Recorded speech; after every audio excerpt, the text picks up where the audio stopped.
This watercolor is created by Vladimir London for the 7th International Biennial. This exhibition is dedicated to the new techniques, concepts, and developments in watercolor.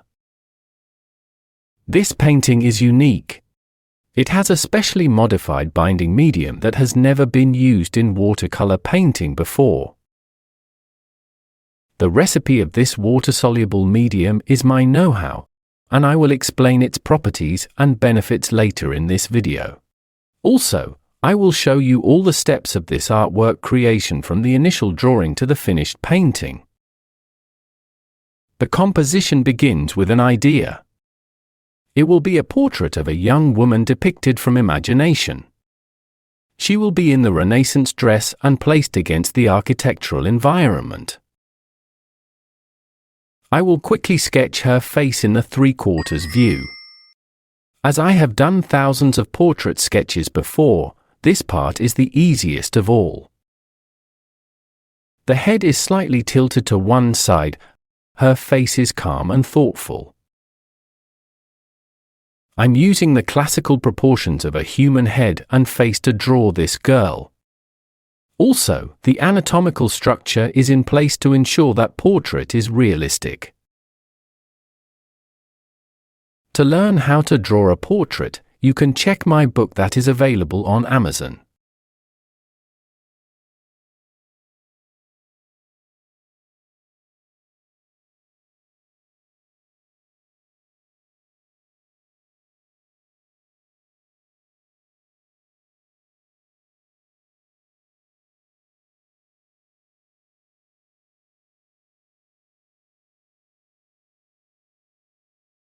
Now, I will outline the architectural background.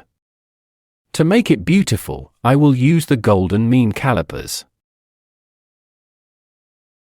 Usually, measuring golden proportions comes as an afterthought. But this time, I will begin composing a Renaissance building by marking the golden grid mesh first. Also, to get precise outlines, I will use a compass and ruler, which is something I do mostly for engineering and architectural plans rather than creative artworks. This background is symmetrical, so 1/2 will be enough for now. The premium quality paper sheet is stapled to the wooden board. It is cold pressed, made of 100% cotton, and has 300 GSM weight. I mask the edges with a paper tape to keep the margins white. This step is optional, but I would like to have a white unpainted frame as a part of the composition. To prevent water getting under the tape, I will apply a thin stripe of masking fluid along its edge. For this purpose, I will use a cheap synthetic brush. It is dipped into the liquid soap first. This will make cleaning it afterwards easier. The gap about 2 mm wide will be covered with masking fluid. This is the only masking that will be used in this artwork. All other places that I need to preserve from paint will be painted around freehand. Now, it's time to transfer the drawing. It is copied to the tracing paper sheets, which help to keep the watercolor sheet clean. With the drawing transferred, I can now begin painting in color. For pigments, I will be using professional watercolor paints from several manufacturers. My DIY swatch books are indispensable for making decisions on colors.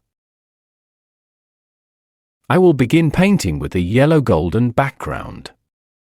The sufficient amount of paint is already pre-mixed, and to apply it, I am using the painting method, called saw wash.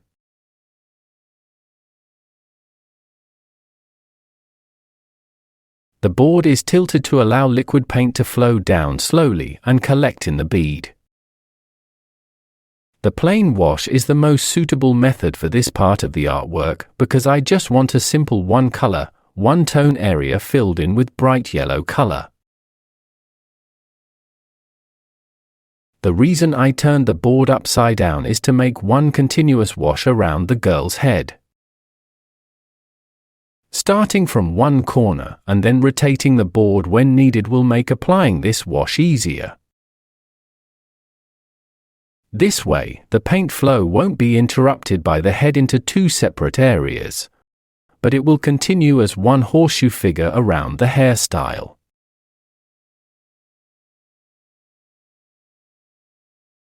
It's time to turn the board 90 degrees. As you can see, the paint bead is now collected at the bottom of the painted area, which is exactly what I need.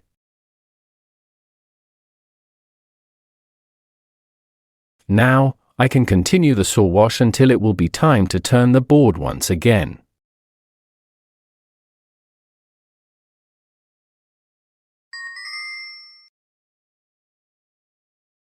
The yellow part is complete and I will not come back to it, keeping this color bright and vibrant.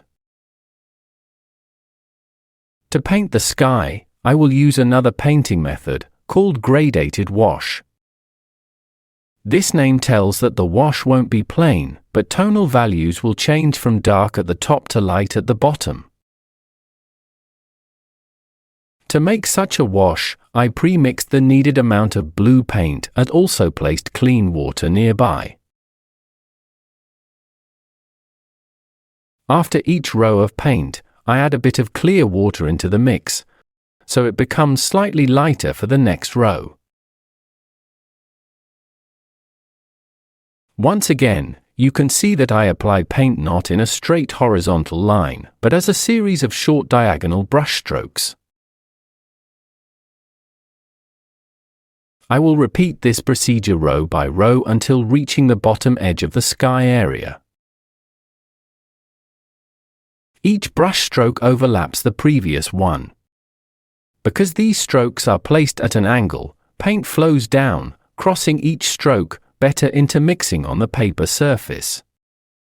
This way, the wash is smoother and there are no visible borders between strokes and rows of paint.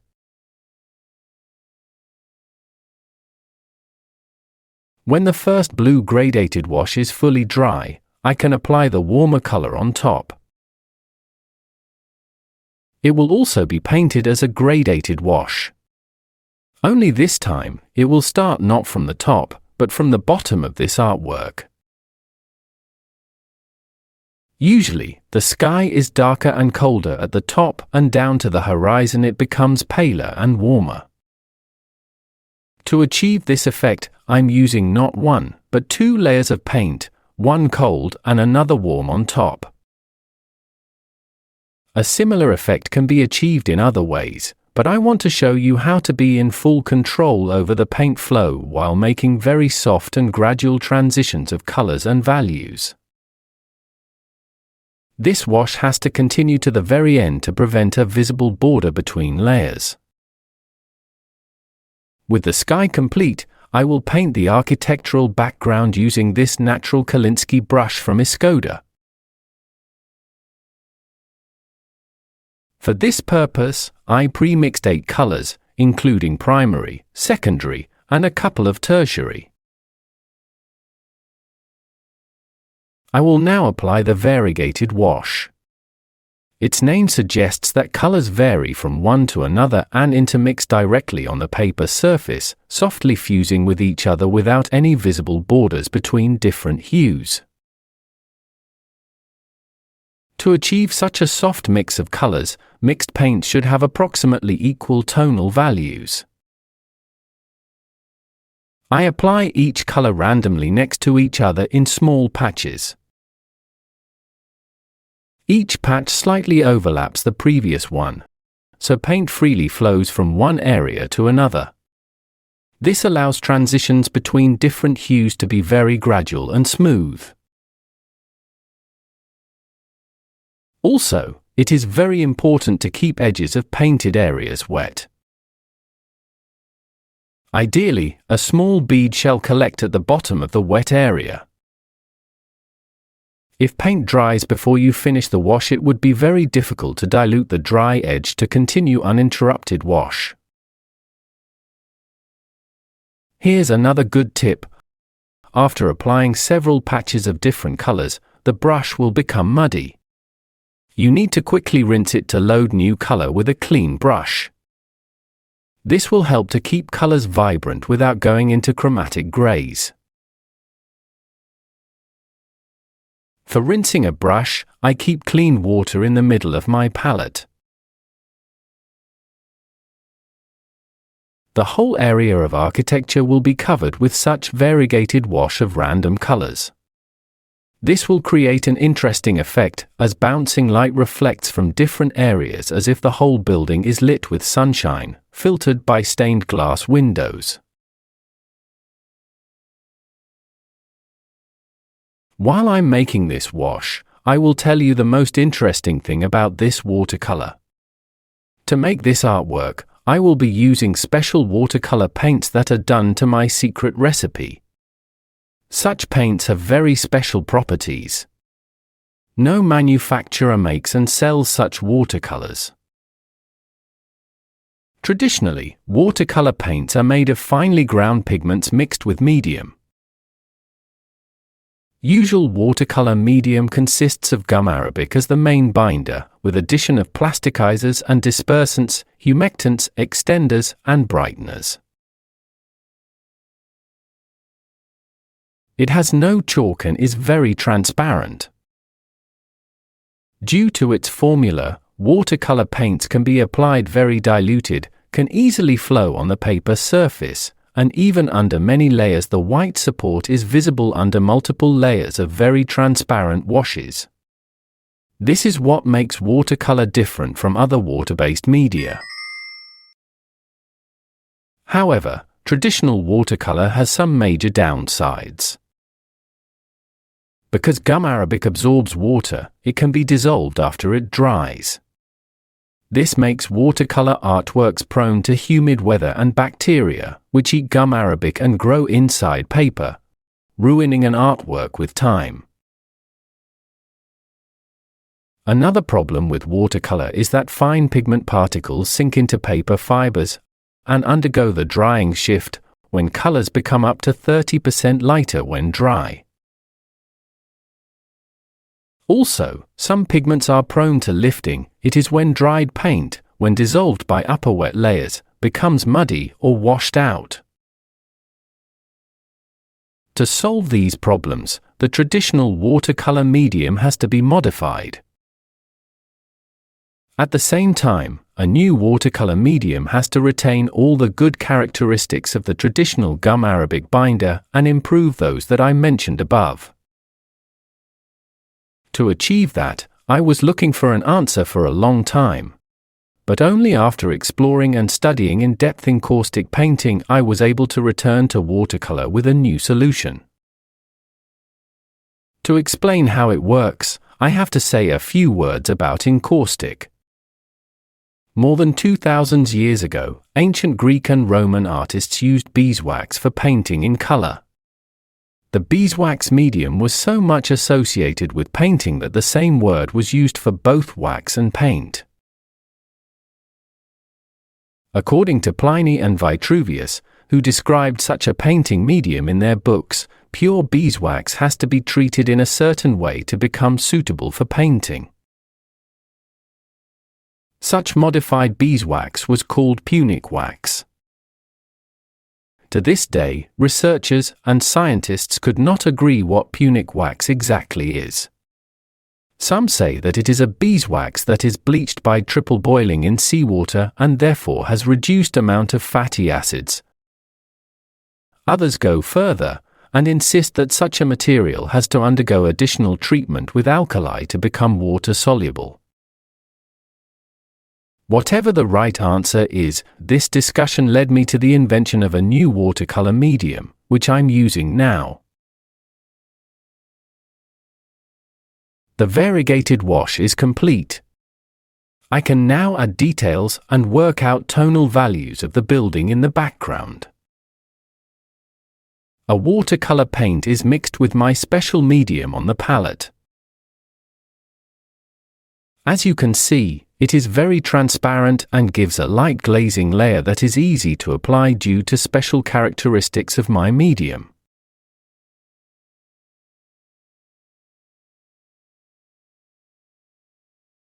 The paint flows well on paper.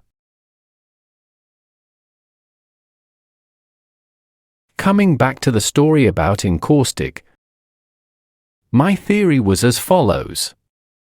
It must be the reason why ancient artists used beeswax for making paint medium for centuries. And that reason is found in the unique properties of beeswax. This material is stable and its chemical formula will not change in thousands of years. The VII portraits found in Egypt, dated to the first 3 centuries AD, have bright colors and remain in better condition than many oil paintings created in the last 200 years. Bacteria do not eat wax. Beeswax never hardens permanently. This natural material can be softened with moderate heat at any time, so it remains always ready for painting. Beeswax does not change its color with time.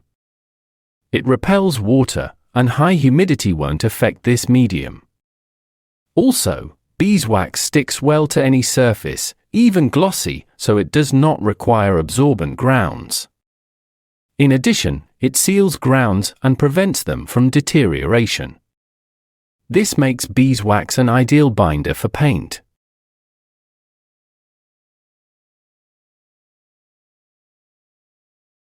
I am now applying even darker washes on top of underlayers. As you may see, colors of the variegated wash are no longer prominent, but nevertheless, they serve their purpose of imprimatura. The paint flows well on paper.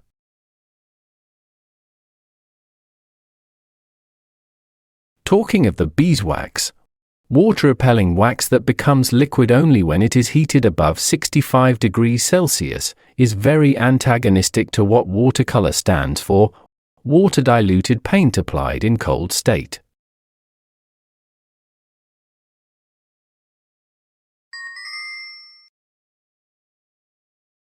I will now paint the girl's face using the wet-on-wet glazing methods.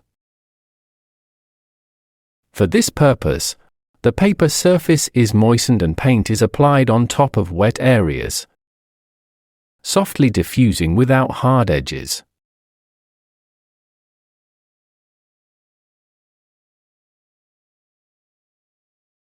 Combining watercolor and encaustic paints into one mix was an impossible idea until I studied in depth many scientific articles published in the last 50 years.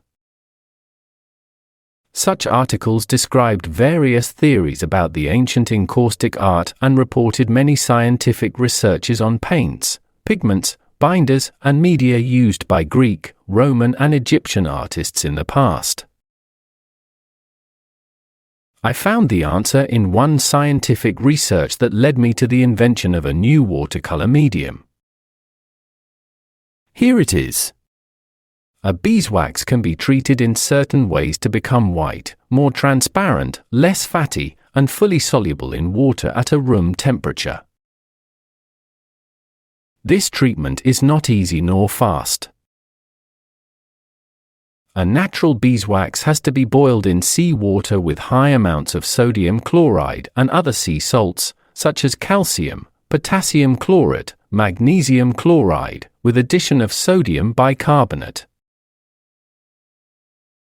The white wax foam that floats on the surface of boiling water has to be skimmed and rapidly cooled in cold water, where it becomes solid, light, and brittle due to small air bubbles trapped inside. This process has to be repeated at least 3 times. During this treatment, wax loses some amount of its fatty acids that turns into metal salts. Other impurities dissolve in water and wax becomes white in color.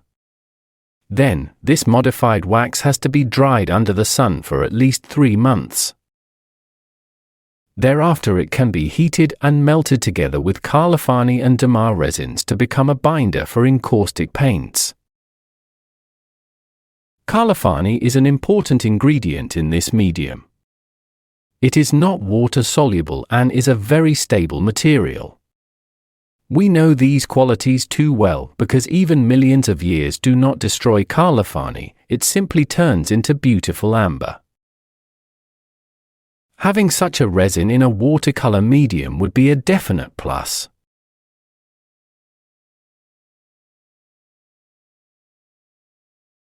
You can see how I use such DIY paints for making a hot beeswax portrait in the video Best Encaustic Portrait in the Last 2000 Years.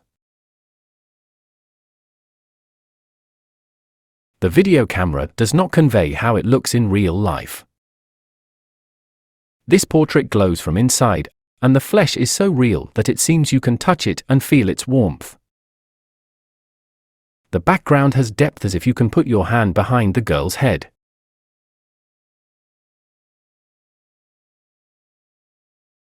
If you want to see more encaustic painting demonstrations as well as stories from the history of fine arts, subscribe to this channel and click the bell to be notified when the next video comes out.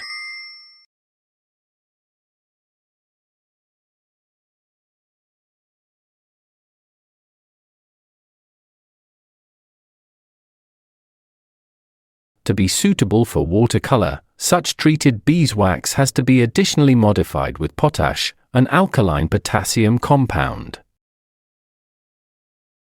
Carlophane, together with wax, also undergoes saponification. Then, this abitin soap has to be boiled in sea water again to get into reaction with sea salts.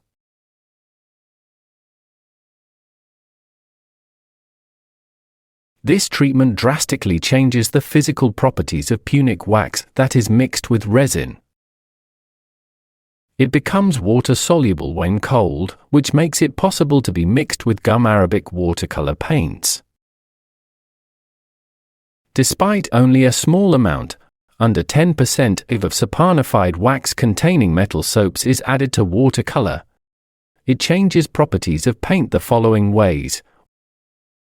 Wax and resin will not deteriorate because it repels bacteria.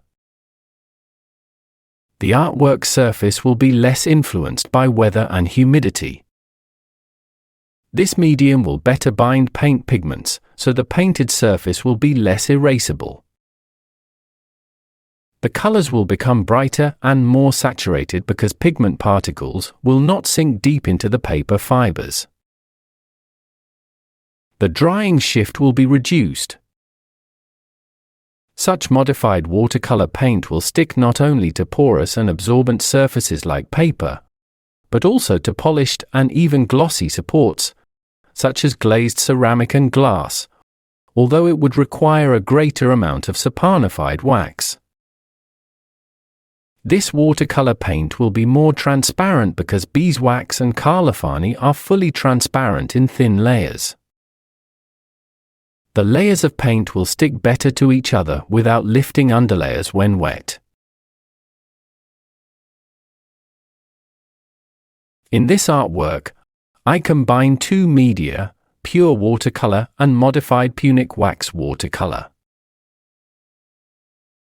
For example, the girl's face is painted with the addition of wax and resin, while her hairstyle will have an underpainting in pure gum Arabic watercolor with layers of wax medium on top. Such top layers will create an interesting decorative effect that could not be obtained in any other way. Another good thing about this modified medium is that despite containing beeswax and Carlophane, it is fully water dilutable before it dries for several days. However, there are some restrictions that this new watercolor medium comes with. Because it contains wax, it will repel water after it fully dries, and it would be difficult to apply washes of well-diluted pure watercolor on top of the areas treated with modified watercolor medium. This is not a bad thing after all, because it might act as a weak, but integrated masking fluid, which could be used for the advantage of a well-planned workflow. With my extensive experience in watercolor, I know how many layers will be applied for every element of this work, and which paints will be used for each layer. There are several good rules a proficient watercolor artist should follow when painting in multiple layers. For example, for underlayers, it is better to use transparent paints with finer pigments. Coarse, big-size particle pigments should go on top. The painting process should develop from light to dark. And cold colors appear better when placed on top of warm underpainting. There are many more tips and tricks a watercolor artist must know, and I described them in my book on watercolor that is available on Amazon.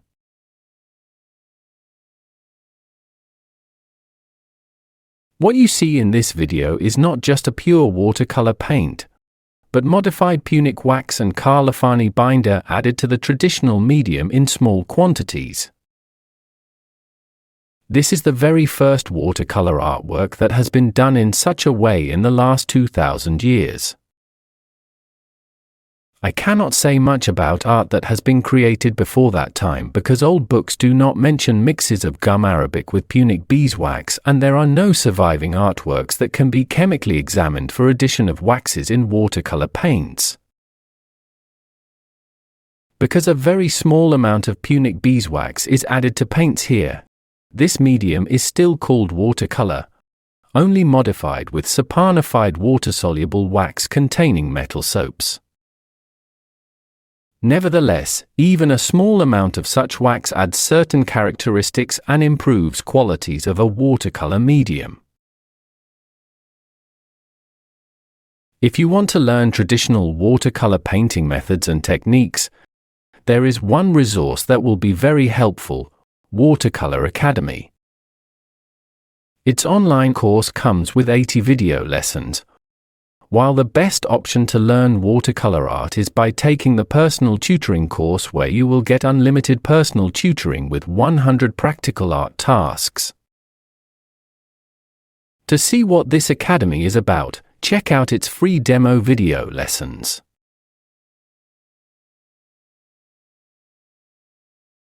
This artwork is now complete. I hope that you have learned new things about watercolor and found the information on a new watercolor medium interesting.